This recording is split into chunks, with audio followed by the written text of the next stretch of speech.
na hit ngayong tag-init ang mga prutas tulad ng papaya. Pero maliban po sa papaya shake, marami pang recipes ang pwede nitong pagbidahan. Sugod na sa Good News Kusina para sa masayang lutuan. Para sa kutis na maganda, suking sangkap sa mga beauty product ang papaya. Taglay kasi nito ang vitamin A na panlaban sa wrinkles at nakabubura ng mga pekas. May vitamin C rin ito na tumutulong na maiwasan ang paglawlaw ng balat. Papain enzyme naman ang nakapuputi ng kutis. Ang mas kilalang uri nito na hinog o yung may orange na kulay ay kadalasang panghimagas, habang green papaya naman ang ginagawang sangkap sa mga lutuin. Mayaman ito sa dietary fiber na nakakatulong sa mga problema sa tiyan.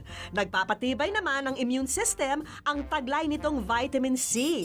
At ang vitamin A nito, maganda para sa mata. Kaya bukod sa maganda ito sa skin, mainam din itong ihain. At ang bonus good news, buong taon available ang papaya. Tara na sa kusina at maghiwa ng papaya kasama si Chef Winston Luna. Hindi lang atsara ang pwede nating gawin sa ating papaya. Ngayon, tuturuan ko kayo ng mga bidang recipe na pwede nating ihain sa ating mga pamilya. Ang una sa ating listahan, itong tilapia fillet with sautéed papaya. Kailangan ng tilapia fillet, red bell pepper, oil, bawang, asin, green papaya, mani, cornstarch, sibuyas at kalamansi. Timplahan ng tilapia ng asin, paminta at kalamansi. Gawin ito sa magkabilang side ng fillet. Ngayon, ready na tayo para mag-sear nitong ating tilapia. Maglalagay lang tayo ng konting mantika. Ang kaibahan nito sa prito is yung pagka sinabi nating fried, talagang lumulubog yung ating pinipirito dun sa ating mantika. Nasa 1 to 2 minutes lang ang pagluluto ng kada side.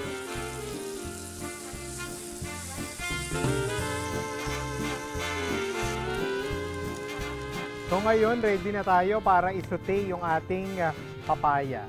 Sa mantika, igisa ang bawang, bell pepper at green papaya.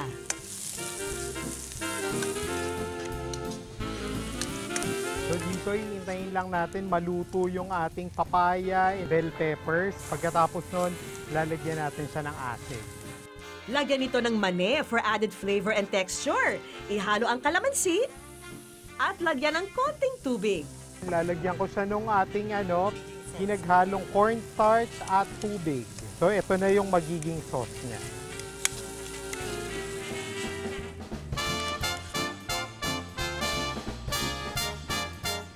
Ang tilapia fillet with sautéed papaya. Pwede na sa 3 tao sa halagang 100 pesos. Itong gagawin nating susunod, siguradong magugustuhan nyo. Kasi bukod sa may gata, meron pa tong daing. Ihanda ang gata, daing, dahon ng malunggay, green papaya, sibuyas, mantika, luya, patis, bawang, paminta at siling. So, simple lang itong prosesong to. Magsisimula tayo sa bawang. Gusto ko intensified yung bawang, kaya ang gagawin ko sa kanya, golden brown yung color niya. Ilagay ang sibuyas. Pag bumango na ito, ilagay ang luya. Ihalo ang daing. Itong daing, perfect siya with gata. Kasi yung saltiness ng daing, pagka inabsorb ng gata, perfect combination sila na pagka kinakain na natin. Pagkatapos with the papaya, yung softness ng papaya, talagang isa to sa dapat yung lutuin. Maya-maya lang, ihalo ang green papaya at ang gata. Dito ang lalagay ko munang gata, yung half, kasi mamaya sa garnish, gagamitin ko yung kalahati. Itong niluluto natin, pagka nilagyan mo siya ng sili, yung mahahabang sili na pwedeng pansigang, or yung siling labuyo natin, pwede na tong parang Bicol Express. Palambutin muna ang papaya sa gata bago ito timplahan ng patis. Make sure na enough lang siya kasi yung nilagay nating daing, maalat na siya. So dito gagamit lang ako ng 2 kutsara. Ilagay ang dahon ng malunggay. Kung gusto nyong paanghangin, lagyan ng siling labuyo. Ihalo na ang natirang gata.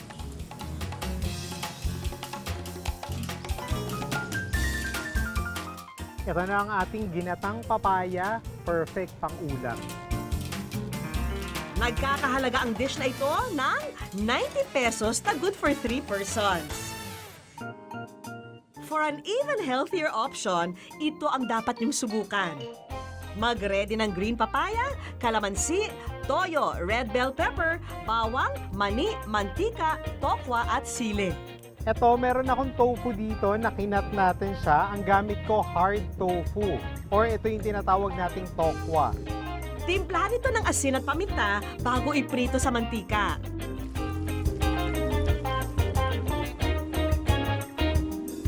Hintayin itong maging golden brown. Isang tabi pagluto na. Igisa ang bawang at konting luya. Lagyan ito ng toyo. Isunod ang green papaya at konting tubig. Ngayon, nilagyan na natin siya ng water. Dito sa process na to, maghihintay tayo ng 30 to 45 minutes para maglasa ng mabuti dun sa papaya natin, yung sauce. So ngayon, halfway through na yung papaya natin, kaya lalagay na natin yung pinirito nating tokwa. Pag nasipsip na ang sabaw, maglagay ng kalamansi. Ihalo na rin ang red bell pepper. Palaputin ang sabaw gamit ang cornstarch na hinalo sa tubig.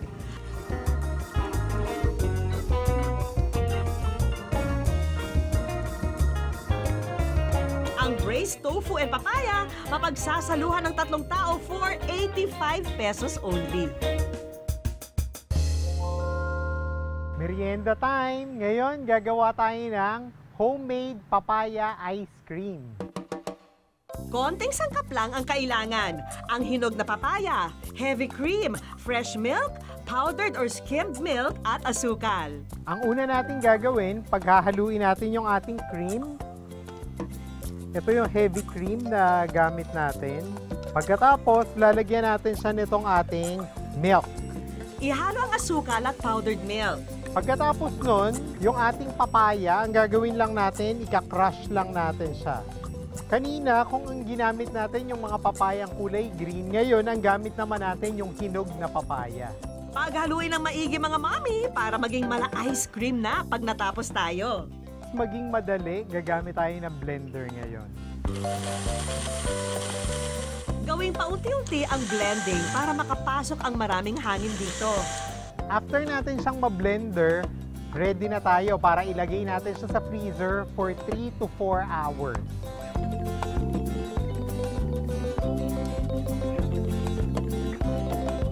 Ito na siya, after 4 hours.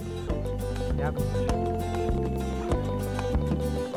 Lagyan ito ng papaya bits at paborito nating mani. Beat the heat this coming summer sa homemade papaya ice cream na nagkakahalagang 90 pesos for 4 persons. Ang pampaganda ng papaya, nagpapaganda rin ng katawan. At ngayong alam na nating hindi lang ito pang atsara, sana'y mapadalas ang papaya sa ating kusina.